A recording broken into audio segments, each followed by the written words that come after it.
ہمارے پاس سمر وزٹرز بھی ہوتے ہیں جن میں کہ آپ کے فارسٹ برڈز وغیرہ ہیں کافی. نام اگر میں لوں انڈین پیراڈائز فلائی کیچر ہے, بی ایٹرز ہیں, اورنج تھرش ہے, بلو ہیڈڈ تھرش ہے. یہ سارے جو ہیں یہ آتے ہیں بریڈنگ سیزن میں, اپنے فل پلومیج میں بہت خوبصورت لگتے ہیں اور پھر یہ واپس چلے جاتے ہیں اپنے اپنے ممالک میں.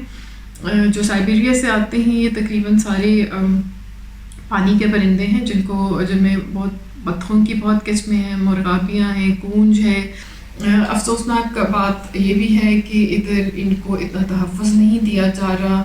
پاکستان میں غیر مقامی پرندوں کی آمد کا راستہ انڈس فلائی وے کہلاتا ہے, جسے روٹ 4 کے نام سے بھی جانا جاتا ہے. ذرائع سندھ اور اس سے ملحقہ علاقے میں پانی کے ذخائر میں تیزی سے ہوتی کمی اور بڑھتے ہوئے غیر قانونی کاروبار پرندوں سے ان کا مسکن چھین رہے ہیں. ایک سروے کے مطابق 1992 میں پاکستان میں 17 لاکھ سے اوپر پرندے آئے تھے, لیکن ایک ریسنٹ سروے کے مطابق یہ تعداد 2 لاکھ سے کم ہو چکی ہے. اس شارپ ڈکلائن کی وجہ سمجھ میں آتی ہے جب ہم ٹریول کرتے ہیں پاکستان کے مختلف علاقوں میں جو کہ ان پرندوں کا مسکن ہے. کئی وجوہات ہیں اس شارپ ڈکلائن کی, جیسا کہ کلائمیٹ چینج کی وجہ سے واٹر ویز سوکھ چکے ہیں اور لیکس سوکھتی جا رہی ہیں. دوسرا یہ ہے کہ لینڈ یوز چینج ہے, جس میں کہ زمینوں کو کنورٹ کیا جا رہا ہے ایگریکلچرل یوز کے لیے, جس سے ان پرندوں کا مسکن تباہ ہوتا جا رہا ہے. اس کے علاوہ پولوشن ہے, انڈسٹریل ایفلوئنٹس ہیں. ایک اور بڑی وجہ ہنٹنگ ہے. اس کے علاوہ نیٹنگ ہے, پوچنگ ہے, اور یہ ساری وجوہات ان برڈز کی پاپولیشن میں ایک سیویئر ڈینٹ ڈال رہی ہے. دوسری طرف جنگلی حیات کے تحفظ کے سرکاری ادارے کا کہنا ہے کہ پاکستان میں پرندوں کی 660 سے زائد اقسام پائی جاتی ہیں, جن میں سے کئی خطرے سے دوچار نہیں. محکمہ یہ تاثر بھی رد کرتا ہے کہ نقل مکانی کر کے آنے والی جنگلی حیات کی حفاظت کے لیے اقدامات نہیں کیے جاتے. ان کی مائگریشن ہمارے لیے بہت اہم ہے, کیونکہ برڈز جو ہے سب سے امپورٹنٹ سورس ہیں, سورس آف فوڈ سمجھے جاتے ہیں. پاکستان کے اندر بھی ان کے ہنٹنگ ہوتی ہے, لیکن ہنٹنگ وائلڈ لائف ڈپارٹمنٹ والے باقاعدہ لائسنس کے ذریعے کرتے ہیں, اور سسٹینیبل ہنٹنگ. یہ نہیں کہ آپ کہیں کہ پرندے اگر آ گئے تو سارے کے سارے آپ نے جال لگا کر پکڑ لیے. آپ ایک بیگ لیمٹس کو فالو کریں اور ہنٹنگ کریں تاکہ وہ ہماری ریکریشنل ایکٹیویٹیز کو اور فوڈ سورس کو بھی پورا کریں. نایاب پرندے جیسے تلور کے شکار پر ہر سال تنقید ہوتی ہے, لیکن سرکاری اہلکاروں کا کہنا ہے کہ شکار کے لائسنس سے حاصل ہونے والی رقم کو پرندوں کے تحفظ کی کوششوں کے لیے استعمال کیا جاتا ہے. پرندوں سے محبت کرنے والے چاہتے ہیں کہ حکومت ماحولیاتی تبدیلی کے اثرات سے نمٹنے کے لیے بھی جامع حکمت عملی اپنائے, تاکہ یہ مہمان صرف ایک خوبصورت یاد ہی نہ بن کر رہ جائیں. گیتیا رانیس, وائس آف امریکہ, اسلام آباد. بات ہو رہی ہے پرندوں کی تو برطانیہ کے چیسٹر زو میں حال ہی میں 5 ہمبلڈ پینگوئنز پیدا ہوئے ہیں. یہاں اس چڑیا گھر میں ہر سال پیدا ہونے والے پینگوئنز کے نام کسی خاص تھیم کو مد نظر رکھ کر رکھے جاتے ہیں, لیکن اس بار ان پینگوئنز کے نام برطانیہ کے صحت کے شعبے میں کورونا وائرس سے لڑنے والوں کے ناموں پر رکھے گئے ہیں. اس کا مقصد برطانیہ کے ہیلتھ کیئر ہیروز کو خراج تحسین پیش کرنا ہے. برطانیہ میں عام طور پر پینگوئنز کا پیدا ہونا موسم بہار کا آغاز سمجھا جاتا ہے. کووڈ-19 کے پھیلاؤ کو روکنے کے لیے برطانیہ میں لاک ڈاؤن کا سلسلہ ابھی تک جاری ہے. یہ تھا ہمارا آج کا ویو 360. فیڈ بیک کے لیے آپ آ سکتے ہیں ہمارے سوشل میڈیا پیجز پر. facebook.com/urduvoa اور ٹویٹر اور انسٹاگرام پر ہمارا ہینڈل ہے @urduvoa. ہمیں بتائیے کہ آپ کو ہمارا شو کیسا لگا. نیلوفر مغل کو اجازت دیجیے.